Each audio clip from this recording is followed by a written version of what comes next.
हमारा टॉपिक चल रहा है मुगलों का आक्रमण और द्वितीय अफगान साम्राज्य, जिसके अंतर्गत हमने सबसे पहले किया था बाबर। और बाबर टॉपिक में हमने लास्ट किया था पानीपत का युद्ध, जो कि इब्राहिम लोदी की पराजय और बाबर की विजय।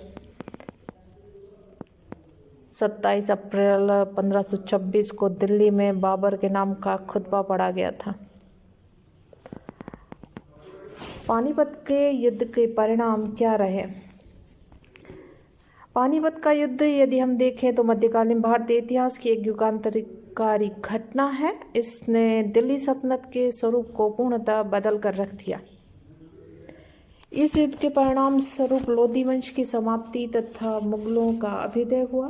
लैंडपोल लिखता है, अफगानों के लिए पानीपत का युद्ध बड़ा भयंकर युद्ध रहा।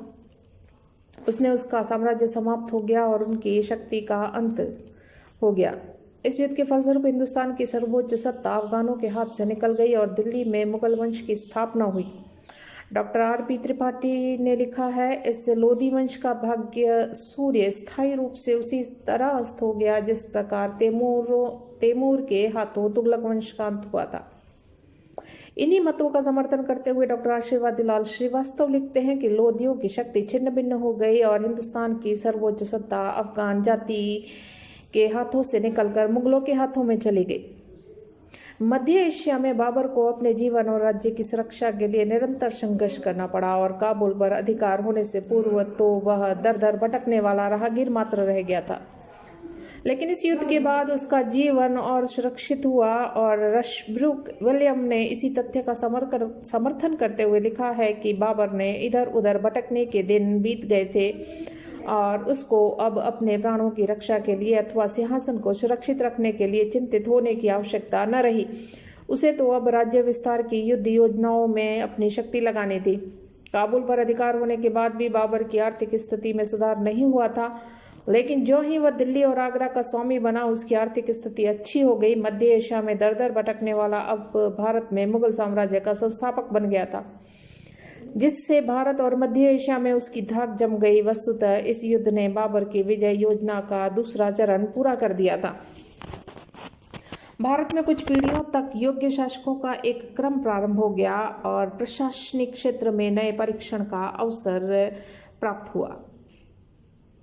सभ्यता और संस्कृति के क्षेत्र में यह युद्ध महत्वपूर्ण सिद्ध हुआ, क्योंकि भारत में मुगल सभ्यता एवं संस्कृति के समन्वय से यहाँ एक नवीन सभ्यता एवं संस्कृति का अभ्युदय हुआ।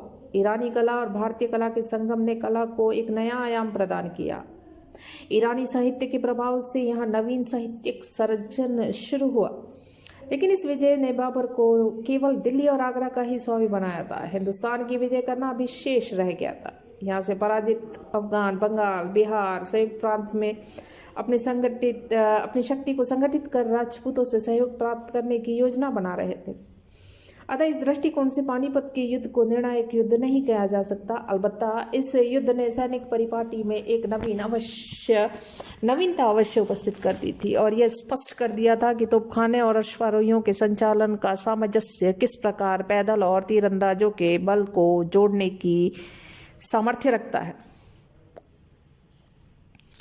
बाबर की सफलता के कारण इस युद्ध में क्या रहे, तो बाबर की सफलता और इब्राहिम की विफलता दोनों की व्यवस्थाएं, परिस्थितियां, व्यक्तित्व में निहित है। जहां तक सैन्य व्यवस्था एवं संचालन का प्रश्न है, बाबर इसमें अधिक कुशल। तुलगमा पद्धति द्वारा बाबर ने शत्रु दल में भगदड़ उत्पन्न की। सैन्य व्यवस्था में पैदल, घुड़सवार, तोपची, तीरंदाज और घूमने वाले दस्तों को उसने इस प्रकार जमाया कि सैन्य प्रक्रिया एवं गति में एक दूसरे का सहयोग बना रहे।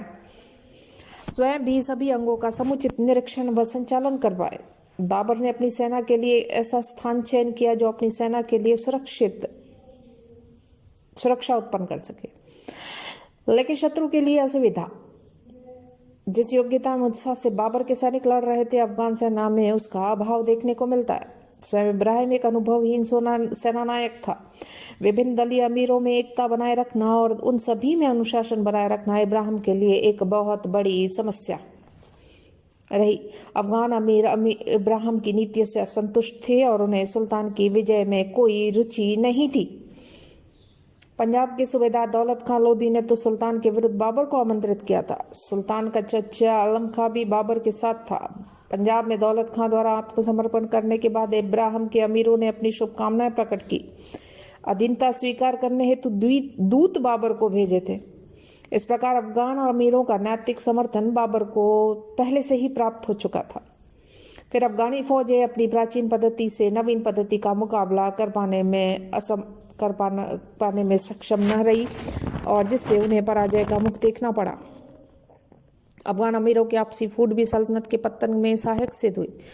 व्यक्तिगत रूप से इब्राहिम और दूरदर्शी और असावधान सेनानायक रहा। उसने इस युद्ध की कोई विशेष तैयारी भी नहीं की। काबुल व पंजाब से बाबर की रसद रोकने का कोई प्रयास नहीं किया गया।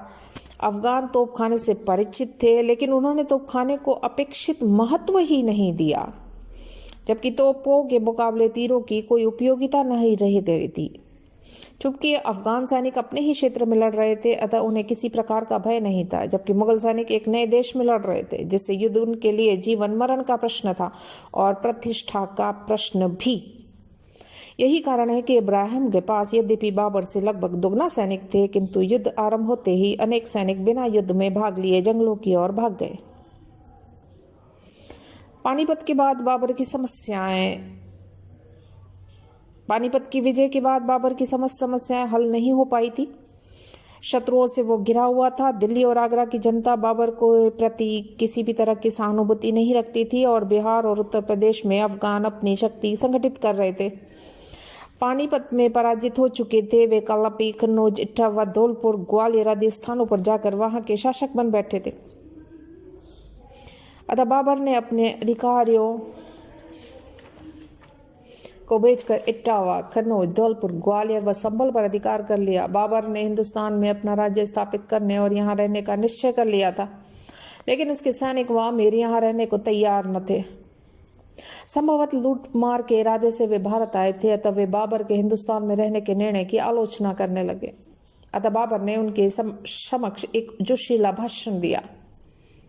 परिणाम ये निकला कि एक अमीर ख्वाजा कला को छोड़कर सभी हिंदुस्तान में रहने के सहमत हो गए और ख्वाजा कला को गजनी का सूबेदार बनाकर काबुल भेज दिया गया। पानीपत के प्रथम युद्ध की विजय के पश्चात बाबर ने खानवा का युद्ध लड़ा। अफगानों से भी अधिक जटिल समस्या मेवाड़ के राणा सांगा की थी। राजस्थान के लगभग सभी शासक उसके नेतृत्व को स्वीकार कर चुके थे। गुजरात, मालवा, दिल्ली के सुल्तान को वो पराजित कर ख्याति अर्जित कर चुका था। मध्य भारत, ईडर, गुजरात आदि पड़ोसी राज्यों की राजनीति का वह कर्णधार था और उत्तर पूर्व में आगरे के निकट तक उसकी सीमाएं पहुंच चुकी थी। इस शक्तिशाली शासक को दबाना बाबर के लिए नितांत आवश्यक। अफगान राजपूत मैत्री मुगलों के लिए खतरा उत्पन्न कर सकती थी। अतः बाबर ने राणा सांगा से युद्ध करना राजपूत शक्ति को निर्भर करने का एकमात्र उपाय के रूप में स्वीकारा और बाबर राणा सांगा को पराजित किए बिना अपने आप को सुरक्षित नहीं समझता था। अपने निर्णय को कार्यान्वित करने के लिए राणा सांगा पर आक्रमण करने का बहाना भी उसने ढूंढ निकाला। उसने राणा पर आरोप लगाया कि उसने अपने वायदों के अनुसार इब्राहिम को परास्त करने में उसका सहयोग नहीं दिया और इसलिए उसके विरुद्ध उसे लड़ने की तैयारी करनी पड़ी। बाबर ने इस बात की चर्चा अपनी आत्मकथा में की है, इसलिए कुछ इतिहासकार ने राणा सांगा पर विश्वासघात का आरोप भी लगाया है। उसे खानवा के युद्ध का प्रमुख कारण माना। डॉक्टर गोपीनाथ शर्मा लिखते हैं कि चूंकि राणा सांगा इब्राहिम को पहले ही पराजित कर चुका था, अतः उसे बाबर को आमंत्रित करने की आवश्यकता नहीं थी।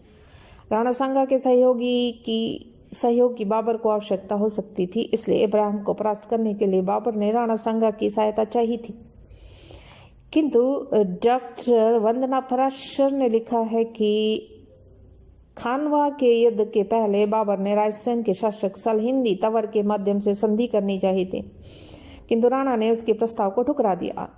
इससे क्रुद्ध बाबर ने राणा पर विश्वासघात का आरोप लगाकर जिहाद की घोषणा कर दी। राणा सांगा ने बाबर के विरुद्ध सभी राजपूत शासकों को संगठित किया और अपने दल बल से सुसज्जित होकर आगे बढ़ा और बयाना के किले को घेरा। किले पर राणा सांगा का अधिकार और बयाना से परास्त मुगल सैनिक भागे। बाबर के पास पहुंचे राणा की शक्ति की प्रशंसा की, उससे शेष मुगल सैनिक का मनोबल टूटा। यदि इसी समय राणा आगे बढ़कर मुगलों पर आक्रमण कर देता तो मुगलों के पैर उखड़ जाते, लेकिन राणा उत्तर पूर्व की ओर बढ़ने के बजाय उत्तर पश्चिम की ओर भूसावल गया ताकि वह दिल्ली और आगरा की रसद लाइन काट सके। इसे बाबर को तैयारी का अवसर मिला। काबुल से आए एक ज्योतिष ने भविष्यवाणी की, जो पूर्व दिशा से युद्ध करने जाएगा वह पराजित होगा। इससे मुगल सैनिक और अधिक हतोत्साहित हुए, लेकिन बाबर ने इस समय अपने सैनिकों के समक्ष एक आवेशपूर्ण भाषण दिया, शराब न पीने की शपथ ली और राणा के विरुद्ध जिहाद घोषित कर दिया। इससे मुगल सैनिकों में पुनः जोश उत्पन्न हो गया और वे लड़ने के लिए तैयार। तत्पश्चात बाबर अपनी सेना सहित मार्च 1527 ईस्वी में खानवा के मैदान में पहुंचा और उधर राणा भी खानवा के मैदान में आ पहुंचा।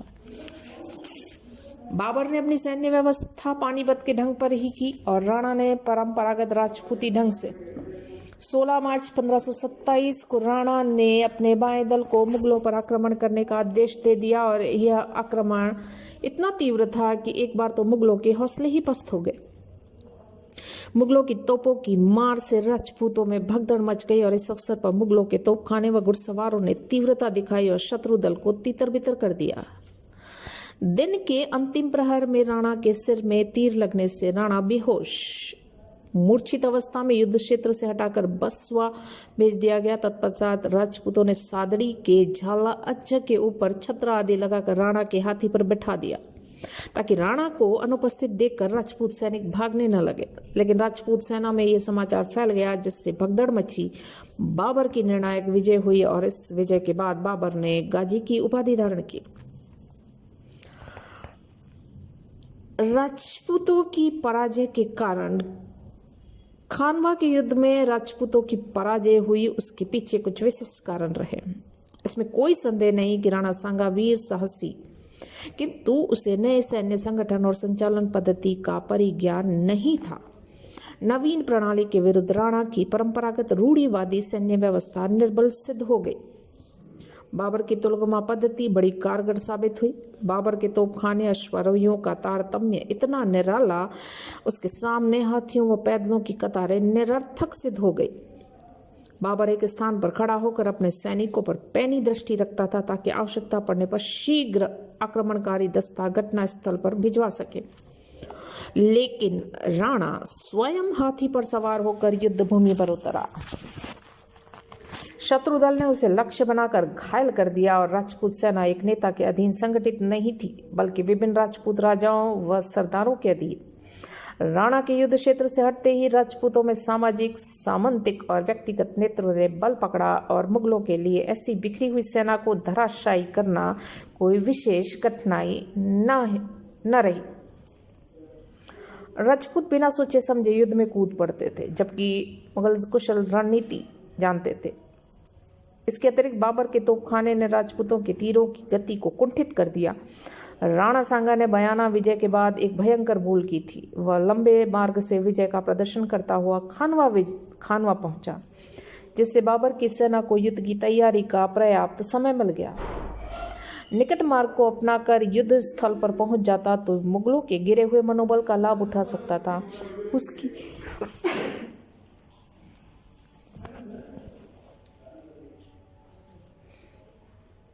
उसकी यह सामरिक भूल ही उसकी पराजय का प्रमुख कारण भी सिद्ध हुई।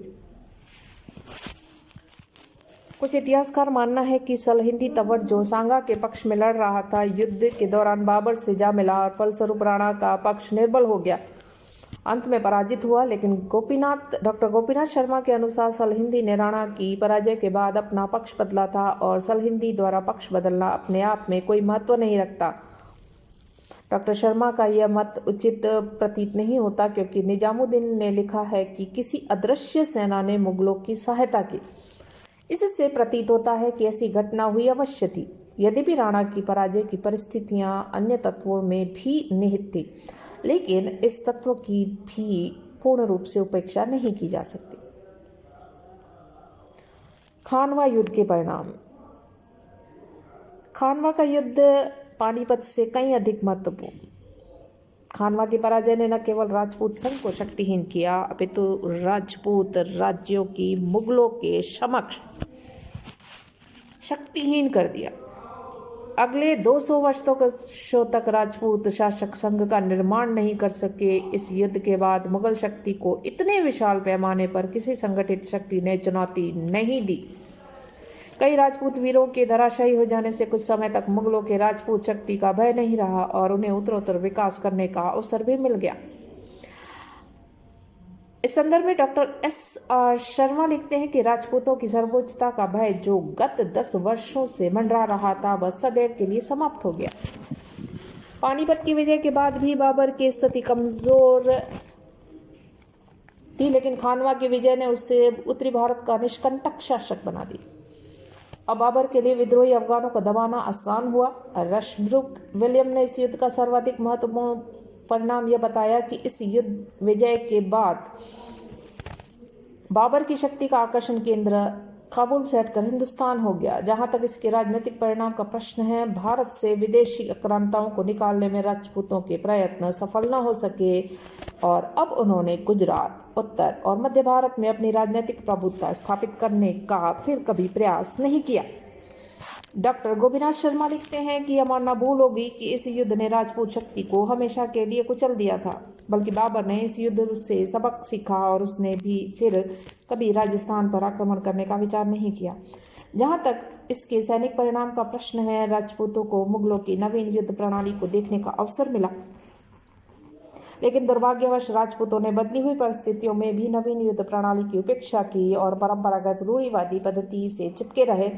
वस्तुतः राजपूत नरेशों की दूरदर्शिता, बदली हुई राजनीति से अनभिज्ञता तथा मोहपूर्ण रूढ़िवादिता के कारण ही राजपूतों का शोचनीय पतन हुआ था।